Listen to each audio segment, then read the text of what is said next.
because we're saying we have to go live or it's going to delete us, but we're live. We are live. Hello, everybody. Hello. What day is it? Tuesday. Donna and Cheryl, keeping it real with you with a few live lessons. We've got some juicy stuff today. I just have to show you, though, this was the card that I pulled. Like, what a good card. I can do less and attract more. Who doesn't want to do less and attract more? So when you join us, hit us up, say hello. It's good to see you. We're there. And here we are. It's the middle of July. The kids break up for holidays next week. Like, how insane is that? Insane in the membrane. Insane. To be fair, I don't feel like he's been to school a lot between lockdowns and isolation, spasms and things like that. But, you know, he breaks up again next week, so he's back home. It feels like the kids have already broke up because everyone's in isolation. Like, it feels like the breaking up isn't really a breaking up because hardly anyone is at school. No, it used to be such a treat, didn't it, to be at home? But now we're like, back at home. Well, like this, but like normally it's like the school discos, the parties, the this, that, and the other. It all like feels as if it's not all happening just because of the situation. It's just like, no, just let me break up. And my current gripe for this week is it's Caleb's sports day on Thursday, not allowed to go. It says class assembly tomorrow, not allowed to go. But if you put a football flag on it, would all be allowed to go. Tell me how that one works. Or if it was Wimbledon, you can go and do that, but you can't go and see your kid in a field playing sports. Because apparently that's dangerous this week, but it'll be all right next week. So, yeah. It'll be all right from the 19th. Exactly. Next week, it's fine. So, yeah, there you go. That's my current moan over with people. Does anybody else feel like it's just all a bit fucking ridiculous right now, though? Just a bit fucking ridiculous. So there we go. So apologies if you have got children in isolation at home. I'll try to stop the F-bombs. But today we've got some really important stuff we want to talk to you about. We want to talk to you about success. We want to talk to you about abundance. We want to talk to you about living the life of your dreams. Dreams. And we're just writing about this. Yes, well, not writing about it, reading about what we've written. Because we're in the editing phases of the book now. There's like 4 different editing phases. So we're working through them at the minute. And it's nice because we're looking back on some of the stuff we've written. And yeah, that's exactly what I was thinking. That's what we're reading about. So when people think about wealth, they just think about like how much money's in their bank balance. And this isn't what wealth means. I mean, it might mean that to some people, but that isn't what wealth is about. Like the feeling of being wealthy, abundance, feeling successful, feeling like you're achieving, like comes in all shapes and sizes. It's not just about how much money you earn, how much money is in your bank, how much money isn't in your bank. Like it's not. It's a feeling that you get from feeling abundant, from feeling successful. Some people have lots and lots and lots of money in the bank account and they don't feel worthy of success. They don't feel abundant. They don't feel like they're wealthy, do they? It's a state of mind, as is everything in life. Yeah. It's a state of being. And for us, the real abundance, that feeling comes with, like feeling safe in terms of like safe to be yourself, the real you, safe to feel successful and not feel like you have to hide it from people and pretend that you're not really successful. Safe for you to understand that you're being successful, whatever that means to you is okay. Because sometimes we get very addicted to the struggle because we're from working class backgrounds, and unless we're working 60, 70, 80 hours a week, and unless we're, you know, not eating properly and not sleeping properly and the first in and the last on emails, and like we feel like we're not really earning our seat at the table. So we get uncomfortable with that kind of success of earning 6 figures, but leaving at 3 o'clock to go pick the kids up and feeling okay about that and not feeling like you have to log on later. There's different kinds of wealth. And the wealth of well-being is truly, truly wealth. Like of feeling happy in your skin, of owning your shit, of standing in your power. That for us is wealth. Now, for some of us, we want the financial wealth to go with that so that we can have the experiences that we want to have. But what Cheryl and I know with working with a lot of amazing women is often the money comes, but the behavior of still being in the strive and the struggle and the hustle and the got to get this, got to get that, and I'll be happy when sticks. It doesn't go, does it, and dissipate when the six-figure salaries start rolling in? No, because worthiness, deservedness, feeling good enough is limiting beliefs that we all have sat in our subconscious mind. So it's not, it's attached to whatever money you've got in the bank, or however high paid job, or however many promotions you get. It's all attached to the limiting beliefs that you have about yourself and your life. And like you say, God, like I think it's in the Gay Hendricks book, isn't it? There's a great story in there about upper limiting, about, I can't remember how much money they'd earned, but it was something about toilet paper. He was a millionaire, and he used to get really upset with his wife because they went through loads and loads of toilet rolls. In a mansion. And he'd get really pissy with the wife about the toilet rolls. And she'd be like, well, what's, and Gay came in to help them as a coach. And the thing is never the thing. So it wasn't about the toilet rolls. But this man was like, they cost a lot of money. And he was like, look, let's sit and look logically.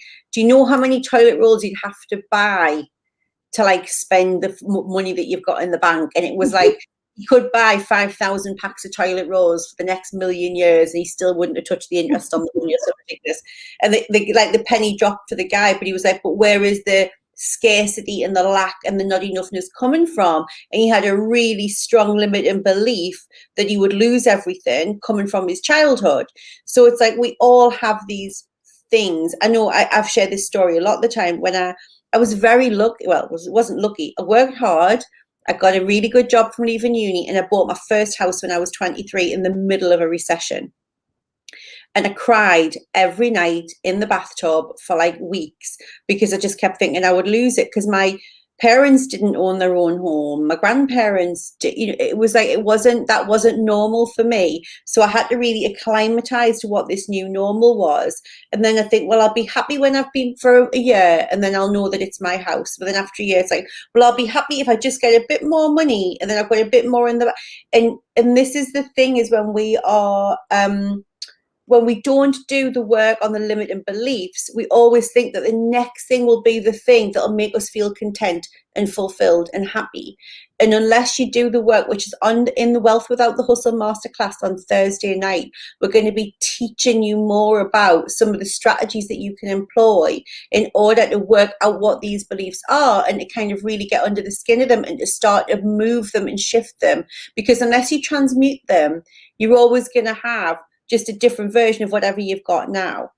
So it's really about building the foundations on a really solid playing field, so that that's not even the right analogy. The foundations of the house in a really solid, do you know what I mean? It's like, you've got to get the founds right. Otherwise you're always just going to be like chasing your tail with these things, and the outside thing will make you feel abundant or wealthy or happy or content or successful. Absolutely. I don't know if Cheryl's frozen or if I have. Oh, my hair. It always comes back to limiting beliefs. Yep. Always. Once we get out of our own way, like you all right now have wealth, because wealth comes in different packages, whether that be your health, whether that be your family, whether that be love, like it can be wrapped up in different packages. So we all have wealth. Sometimes we fail to notice that we have the wealth because we think it has to equate to money, but it doesn't. Like, we all have wealth in our life, but when we don't feel good enough or deserve it or successful or like we're achieving, we want more, we don't recognize the wealth that's already around us or within us. We can't see it. But once we work on our beliefs, we can feel wealthy every day, all of the day. Yes, we might want more, but we can at least feel and appreciate what we've got right now. And sometimes, like Donna says, I'll be happy when this happens, when I get this, when I get the next promotion, when I've got this much money in the bank. And we're just skipping through our lives, missing all of the fabulousness, wealthiness that we have right now. Yeah. Becca's just saying, totally relate. I've been unemployed last year. so far too much food shopping in case I couldn't afford it at some point in the future. Yeah, absolutely. And we start future tripping, don't we? And then the dangerous thing is we actually then start creating stories about what that means about us, what it says about us. And then it starts to really gain momentum. And it's momentum in the wrong way of something that you don't want. Hey, it's the G in the house. So on Thursday night, we are going to be teaching you and showing you actual strategies and practical things as well, because when you are in business, or if you are in your corporate role and you want to ask for a promotion or you want to raise your prices, you have limiting beliefs about what money, your relationship with money, and how that's stopping you doing that.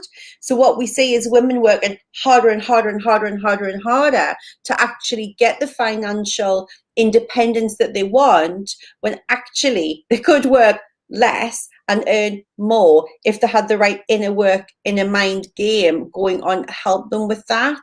So don't hang about. There's like 300 people signed up already for the masterclass. We're so excited.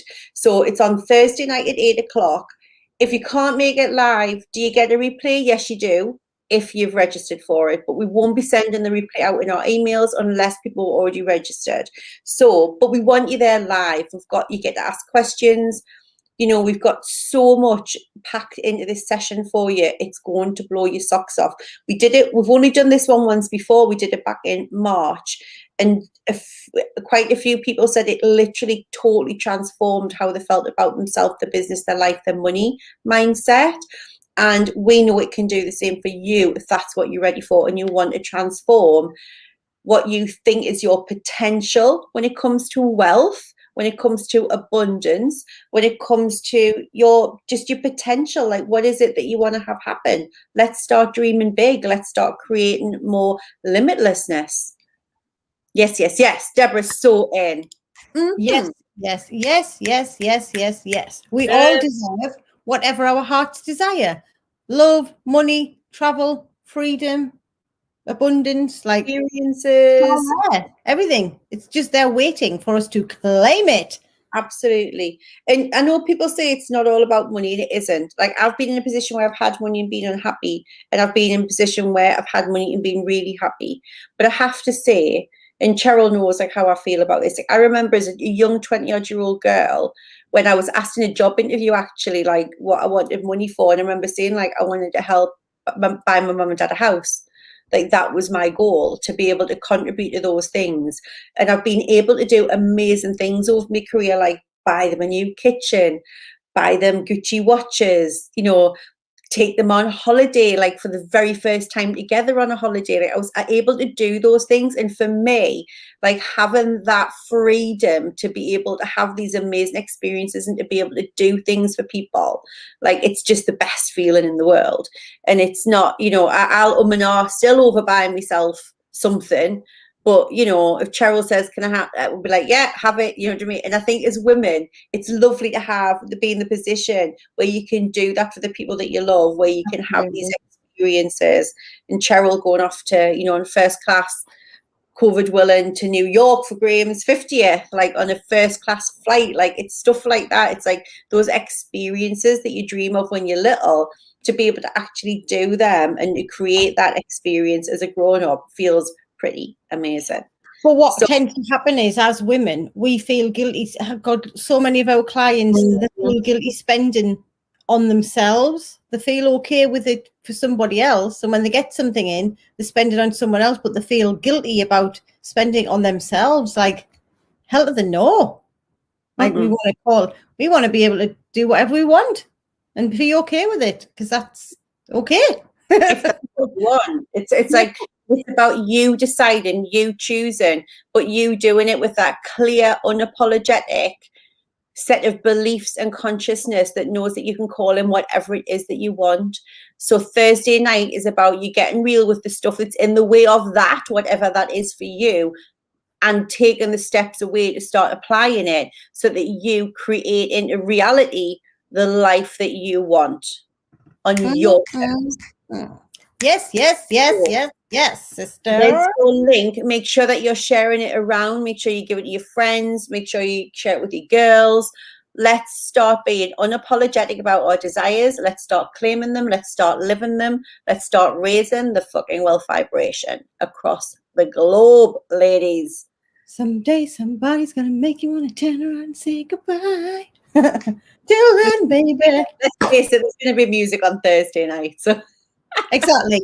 If you're bored, you just want to come and have a party, you can come and turn up as well. That's you can do okay. that too. So yes, Cheryl and I are going back to editing and things now. Yeah. All about the book for the next 2 weeks. So thank you so much for joining us. We hope you have an absolutely amazeballs Tuesday, and we are back live on Thursday. Friday. We're back live on Thursday in the masterclass. We're live on Friday. Okay. Well, we're definitely live. We may pop up before the masterclass. We've got so many truth bombs to share with you. So yeah, make sure you signed up, make sure you share it, and we will see you all soon. Love you. Peace out. Peace out.